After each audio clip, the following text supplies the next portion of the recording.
এই যে লাইলাতুল বারাআত, এই লাইলাতুল বারাআতের ব্যাপারে এক ভাই আমার কাছে আসার পর কয় ওই রাত্রে যে হালুয়া রুটি এগুলা কি আছে? তো আমি বললাম না, নাই।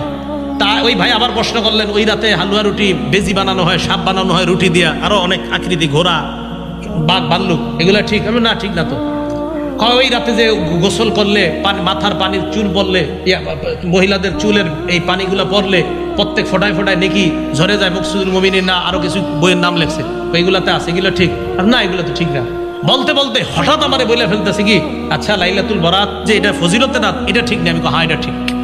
কই কে বলছে? আমি কই নাসিরউদ্দিন আলবানী রহমতুল্লাহ আলাইহি বলছে। তো যখন আমি বললাম নাসিরউদ্দিন আলবানী রহমতুল্লাহ, নাসিরউদ্দিন আলবানী বলছে? হ্যাঁ, নাসিরউদ্দিন আলবানী রহমতুল্লাহ বলছে। কয় হুজুর শিওর আপনি নাসিরউদ্দিন আলবানী বলছে? আমি কই ভাই সত্যি নাসিরউদ্দিন আলবানী বলছে। কয় শোনেন, নাসিরউদ্দিন আলবানী আমাদের দলিল না, আমাদের দলিল আল্লাহর রাসূল। এই কথা বলছেন ঠিক? আমি দেখেন এটা এটা এটা উনি এই সত্যি উনি এই কথাটা বলছেন। তা আমি বলি যে হাদিস সহি দুর্বল, এটা তো কোনো না কোনো ইমাম বলছে, ঠিক না? তাহলে এই ক্ষেত্রে তো ইমামদেরকে আমরা মানি, এটা সহি, এটা দুর্বল, এটা হাসান, এটা হাসান লি জাতি, এটা হাসান লি গায়রিহি, এটা মুনকাতি। এই হাদিসগুলো তো আমরা কোনো ইমামরাই ফলো করি। তো আমি বললাম সহি বলা দুর্বল বলার ক্ষেত্রে কি উনি ইমাম ফলো করেন না? হ্যাঁ করি। তো এটা আগে জিজ্ঞেস করে নিছি। তখন আমি বলছিলাম কে, তো সর্বপ্রথম নামটা বলছিল নাসিরউদ্দিন আলবানী রহমতুল্লাহ, আল্লাহ ওনার কবরকে জান্নাতের বাগান বানায় দেন, দোয়া করি আমরা। তো যাই হোক, এই নাসিরউদ্দিন আলবানী রহমতুল্লাহ আলাই, আমি বললাম উনি তো বলছে যে লাইলাতুল বারাআতের ফজিলত সম্পর্কিত হাদিস উনি সহি বলছে, হাসানও বলছে, কোনো কোনো জায়গায় দুর্বল কোথাও বলে নাই উনি। তখন বলে কি আচ্ছা উনি এই কথা বলছে? আমি হ্যাঁ উনি তো বলছে এই কথা। এখন উনি এটা মানে ইয়া করতে চায় না, উনি বলছেন। তখন এক ভাইদের পক্ষ থেকে আসছে, আমাদের এটাই প্রমাণ যে আমরা কোরআন সুন্নাহ মানার ক্ষেত্রে কাউরে মানি না, কোরআন সুন্নাহই মূল দলিল, এইখানে কোন ইমাম আসলে এটা আমরা দেখি না। তাহলে ভাই সহিহ না দঈফ এটার ক্ষেত্রে কি আপনি কোরআন সুন্নাহ ডাইরেক্ট মানতে পারবেন নাকি? এটা তো কোনো ইমাম লাগবে। এই জন্য ইমাম লাগবেই, ইমাম ছাড়া চলা এটা সহজ না, এটা আপনি পারবেনও না। এজন্য আপনারা যারা হানাফি ফিকহের বিরোধিতা করেন, যারা অথবা যারা মনে করেন না আমি ইমাম ছাড়া চলবো, আপনি পার্সোনালি শামসুদ্দৌলা আশরাফী সাহেব হুজুরের কাছে একদিন এসে বসেন, উনি আপনারে 2-3টা পাল্টা প্রশ্ন করবে। আপনি যখন বলবেন না আমি কোনো ইমাম মানি না, তো উনি 2-3টা প্রশ্ন রাখার পরে আপনি মরার আগেও এই জবাব দিতে পারবেন না, তখন তো আপনি বিপদে পড়বেন। আপনি যখন বলবেন আমি কোনো ইমাম মানি না, তখন তো আপনি বিপদে পড়ে যাবেন। উনি যখন আপনার পাল্টা প্রশ্ন করবে, তাহলে আপনি কি মানেন? তো উনি আপনি বলবেন আমি কোরআন মানি, আর কি মানেন? বলবেন সহিহ হাদিস। উনি আপনার পাল্টা বলবে সহিহ যে হাদিসটা, সহিহটা কে বলছে? মুহাম্মদ রাসূলুল্লাহ সাল্লাল্লাহু আলাইহি ওয়াসাল্লাম বলছে। বলেন বলেন না কেন? মুহাম্মদ রাসূলুল্লাহ সাল্লাল্লাহু আলাইহি ওয়াসাল্লাম বলছে? কে বলছে? তো এই তুই ইমাম মানে না, ইমাম মানে নাকি? আচ্ছা, আমার আজকের আলোচনার মূল উদ্দেশ্য ছাত্রভাই যারা আছেন, ছাত্রভাই আপনারা প্রত্যেকে এই ফিকহে হানাফির এই দলিল মুখস্থ করে ফেলবেন। প্রত্যেকে মুফতি শামসুদ্দৌলা আশরাফী সাহেব শুরু করছেন এটা, আরো অনেক মাদ্রাসার উস্তাদ আছেন, দারুল হাবিবের মোতাইমি সাহেব হুজুর আছেন। আমি বলবো ওনার মাধ্যমে প্রত্যেক মাদ্রাসায় ফিকহে হানাফির সেমিনার হবে, এবং সেখানে কোন দল বা এরকম, এটা আমরা তো আগেও বলছি, আমরা এরকম বারবার আপনাদেরকে বলছি যে আমরা যে ফিকহে হানাফি কেন অনুসরণ করি এই কারণে রাসূল সাল্লাল্লাহু আলাইহি ওয়াসাল্লামের সুন্নাহ সঠিক পদ্ধতিতে আমল কিভাবে করা যাবে, এটার এই মূল কাজটা যারা করে, ফিকহে হানাফি, ফিকহে মালিকি, ফিকহে শাফিঈ, ফিকহে হাম্বলি সহ সমস্ত এই ফিকহের সমন্বয়। আর আপনারা যারা আছেন, আপনারা এটা হয়তো জানেন না, আমাদের মাদ্রাসাগুলোতে 4টা ফিক পড়ানো হয়, এটা কি জানেন? হ্যাঁ, ফিকহে হানাফিও পড়ানো হয়, মালিকিও পড়ানো হয়, শাফিও পড়ানো হয়, হাম্বলিও পড়ানো হয়। এটা পড়ানোর পর এরপর হয়তো দলিলের দিকে যেটা মজবুত সেই দলিলটা গ্রহণ করে, আবার শাফি মাযহাবে দলিলের দিকে যেটা মজবুত তারা সেটা গ্রহণ করে, আবার হাম্বলি মাযহাবে দলিলের ক্ষেত্রে যেটা মজবুত তারা সেটা গ্রহণ করে। তো এই ফিকহি সেমিনারগুলা বেশি হওয়া দরকার। আর মাদ্রাসার ছাত্র যারা আছেন, যেমন এই মাদ্রাসা থেকে মেশকাত পর্যন্ত হুজুর এখানে ইফতা আছে, তো ইফতা বিভাগের যে ছাত্রগুলো, আমি একটা কথা বলি, ইফতা থেকে আপনারা মনে করেন 30 জন বের হইলেন, এই 30 জন 30টা এলাকার মসজিদের ইমাম হবেন, খতিব হবেন।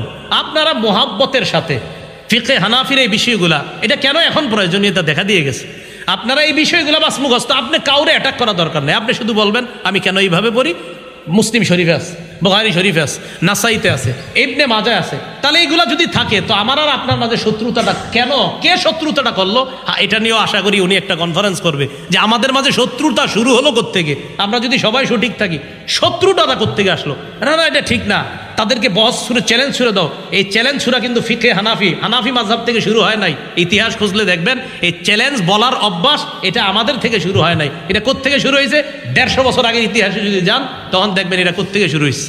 কি বলেন? এই জন্য এগুলো আমাদের থেকে শুরু হয় নাই। আমরা কখনো অ্যাটাকিং না ছিলামও না, কাউকে আক্রমণাত্মক শব্দ আমরা বলার মতো মানুষ ছিলাম না।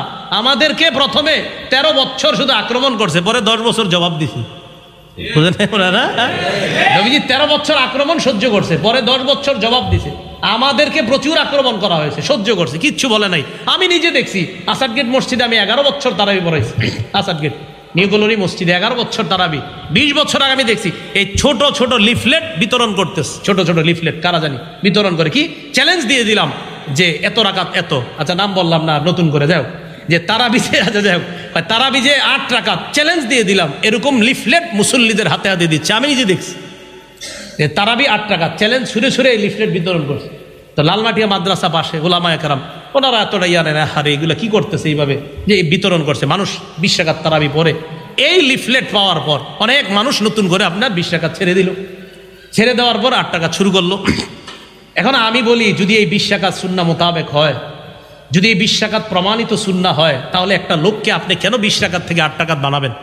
যদি 20 রাকাত এটা স্বীকৃত সুন্নাহ হয়, এই যে আপনি লিফলেট বিতরণ করার পর কতগুলা মানুষ এখন আগে 20 রাকাত পড়তো, এখন 8 রাকাত।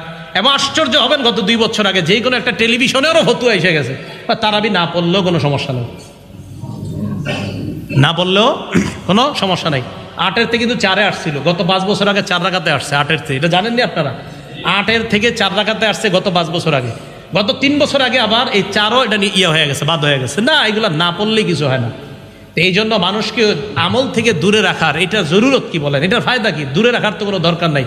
তো লিফলেট বিতরণ, চ্যালেঞ্জ করা, এগুলা কিন্তু হানাফি বা আমরা যারা আমাদেরকে বলেন যে তোমরা এখন বহস বহস করো, অসম্ভব। বহস বহস এটা, হ্যাঁ এটা শুনে রাখেন, বহস বহস করা এটা আমাদের থেকে শুরু হয় নাই। এটা আপনি 150 বছর আগের ইতিহাস খোঁজেন, কারা কারা এই চ্যালেঞ্জ ছুড়ে দিছে। এই জন্যই তো লেখা দরকার হয়েছে। তোহফায়ে আহলে হাদিস কেন লেখছে মাহমুদুল হাসান দেওবন্দি রহমতুল্লাহ আলাইহি, পড়েন। উনি এই কারণে লেখা নাই, উলামায়ে কেরাম ওনারে দিয়ে লেখাইছে তুমি এটা লেখো। তো লেখছে কেন, এটার ইয়াটা খোঁজেন।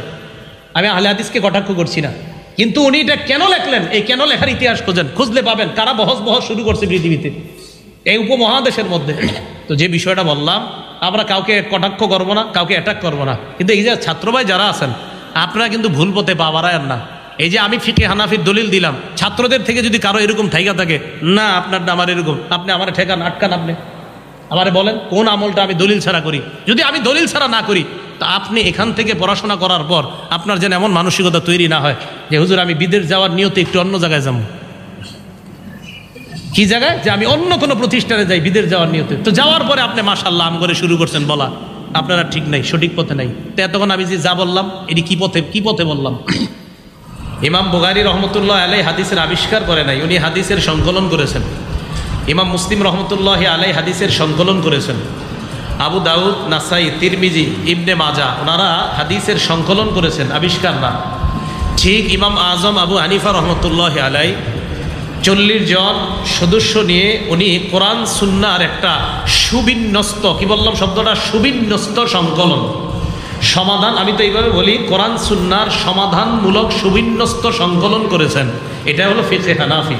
অন্যান্য ফিক আছে, তো আমি আজকে যেহেতু ফিকহে হানাফির সেমিনারের জন্য বললাম যে সমাধানমূলক সুবিন্যস্ত একটা সংকলন কোরআন সুন্নাহ, এটা হলো ফিকহে হানাফি।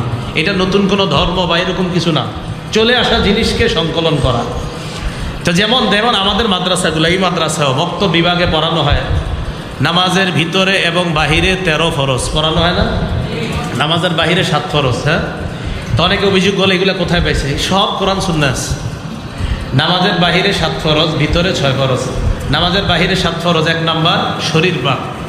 তো শরীর পাক সূরা মাইদার 6 নম্বর আয়াত, ওয়াইন কুনতুম জুনুবান ফাত্তাহহারু, অপবিত্রতা থাকলে, যদি তোমরা অপবিত্র থাকো তাহলে পবিত্রতা অর্জন করো ভালোভাবে। শরীর পাকের কথার দলিল সূরা মাইদার 6 নম্বর আয়াত। 2 নাম্বার কাপড় পাক, সূরা মুদ্দাসির 4 নম্বর আয়াত, ওয়া সিয়াবাকা ফাতাহহির, তোমাদের আপনার কাপড়গুলো আপনি পবিত্র করেন। তাহলে কাপড় পাকের দলিল আমরা পেয়ে গেলাম। 3 নাম্বার নামাজের জায়গা পাক, সূরা বাকারা 125 নম্বর আয়াত, আল্লাহ বলেন ওয়া আহিদনা ইলা ইব্রাহিমা ওয়া ইসমাঈলা আন তাহহিরা বাইতিয়া লিত-তাইফিনা ওয়াল আকিফিনা ওয়ার রুকআইস সুজুদ। ইব্রাহিম এবং ইসমাইল আলাইহিস সালাতু ওয়াস সালাম, তাদের দুইজনকে বললাম, আদেশ করলাম যে আপনারা আমার ঘরকে পবিত্র বানান, তায়েফকারীদের জন্য, রুকুকারীদের জন্য, সিজদাকারীদের জন্য পবিত্র বানান। আর সহিহ বুখারীর বর্ণনা আছে, রাসূল আকরাম